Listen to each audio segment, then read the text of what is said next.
Clutch Trucker is filmed before a live studio audience, and Clutch Trucker now comes with fluoride. Hey YouTube, Clutch Trucker here. Thanks for tuning in to another edition of the Clutch Trucker channel. Going to be a real quick video today. Got an alignment in Nampa, Idaho. Went to the Freightliner there thinking they were going to do it, but no, they called out, not Nampa, Idaho, I'm sorry, Jerome, Idaho. I'm now parked in Nampa, Idaho. Thought they were going to do it, but no, they called out another guy, LaserLine, and Kraig is the guy who came out and did it. And this is the first old school alignment I've ever had. What does that mean? Well, I'll tell you. Now, up until now, every time I've had an alignment done on my truck, it's always with a machine. Like I've had it done at Sapp Brothers in Council Bluffs, Sapp Brothers in Cheyenne. I've had them done at various Freightliners, and they always use, and even some TAs and stuff. TAs, I don't think they do a very good job with them, but anyway. They always use a machine. They bolt the thing onto your hubs on your steers. They hang the things, you know, with the laser stuff on the drive tires, and they do it all that way. This guy, Kraig, from LaserLine, he did it old school. Never seen it this way, and actually, I think he probably did a better job. Same kind of concept.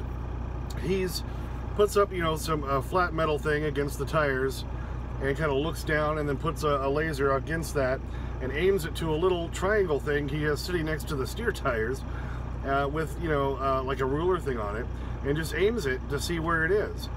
And it's kind of interesting watching him do that. Like I say, he's kind of eyeballing the whole thing, doing it old school.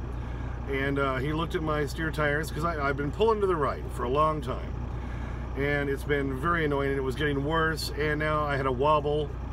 And he showed me, he said, yeah, well, here's your problem. Yeah, it's, you're scrubbing on your outside of your right steer tire, which I knew, and you're scrubbing on the inside of your left steer tire, which I knew, because I was always having to pull to the left to counter it, steer it.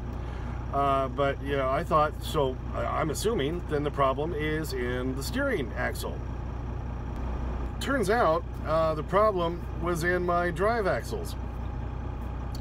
My front drive axle was aiming more to the right. My rear drive axle was aiming more to the left, basically then forcing the back of the truck to always want to force the front of the truck to drive to the right. And he said that was the whole issue, and pulled out some interesting tools, and I watched him do it. He added some shims here, pulled some out there, had some neat tools to help him kind of move the axles manually. He did it all just, you know, from his truck. I parked outside of this Freightliner. They never even pulled it inside. He did it all right out there in the parking lot. It was kind of impressive to watch. So you obviously have to be very well trained in that method to do it right. And he seemed to be. So he had it done within an hour, and got me back on the road. And so far, from what I can tell, I only made it from Jerome up here to Nampa, Idaho, because now I-84 is shut down in Oregon.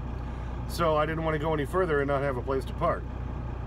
But anyway, from what I can tell, it was very windy after leaving there, but that seems to have solved the problem. And like I say, he did it kind of the old school method. Didn't have the whole computer, didn't have the laser things looking at each other.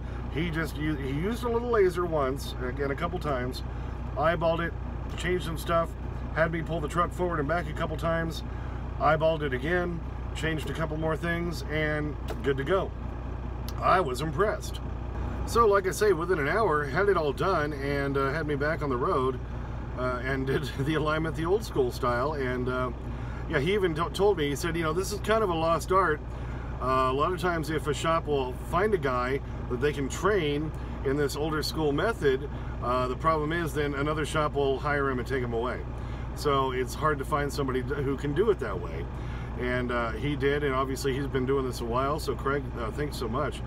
Then when we, then the Freightliner dealer was shutting down, so when we tried to go in and settle the bill, they're like, well, we're closing down and everything, and they said, well, you can pay through us or you can pay him directly. And I said, well, it doesn't matter to me, what's the difference? And they said, well, you pay through us, through the Freightliner, we got to upcharge it. And he said, yeah, I'll just charge you $225. I'm like, I'll pay you directly if you don't mind. So I did. It only cost $225 for a 3-axle alignment, which is very reasonable. especially considering he did it in the parking lot at 20 degrees outside. Pretty impressed, and within an hour. So I just told the Freightliner, yeah, I was never here. I'm just paying him directly. I took a picture of his phone number on his truck. I have his bill now, and so if I ever need another alignment and I'm through the Jerome, Idaho area, yeah, I'll just go to the truck stop, go over to the Flying J and say, hey, call him up and say, yeah, here I am, come do it. I was impressed. Pretty decent stuff. So if you're ever through Jerome, Idaho, and you're looking to get an alignment on your truck, this guy will come to you. He'll do it on the spot, on the parking lot, wherever you're at, and it'll only cost you about $2.25. Can't beat that. So once that got all done, like I say, got back on the road. I was going to stop at the Freightliner in Nampa anyway, pick up my steer shocks, which I couldn't pick up a couple of weeks back. And, you know, anyway, and I found out I'm also due for engine air filter, so I'm going to buy one of those. But I went ahead and just got parked tonight. The Jacksons I was going to park at right across the street from the Freightliner, they only have 15 spots. It was already filled up when I pulled in there, and so I went one exit up to another Jackson's, and I'm parked here. Now, it is a pay to park, but as long as you spend at least 15 bucks in the store, then they give you the free parking. So yeah, that was no issue. So I'm going to go over to the Freightliner tomorrow, pick up my shocks and my engine air filter, and I'll just change those out on my own. Because if you watch my other videos about being an owner-operator, you need to save money wherever you can. So I try to do smaller repairs like batteries, wiring issues, lamps, bulbs, shocks, things like that on my own. To save as much as I can.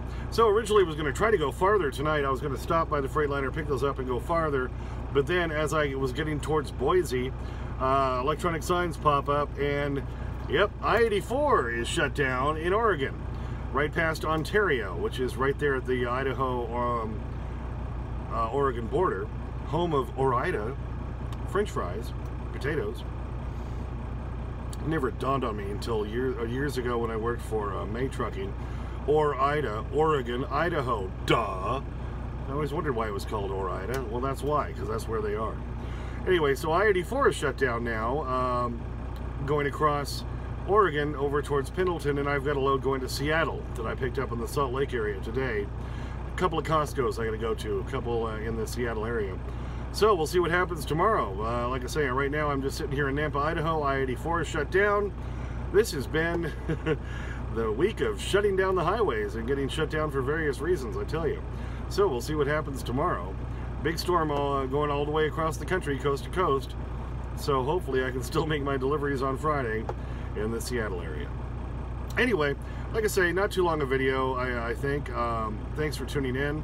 Hey, as always, please subscribe, please ring that bell, like, comment. I will read your comments. I will respond too. May not be right away, but I will respond. And as always, sniff that magic YouTube fairy dust. Clutch out.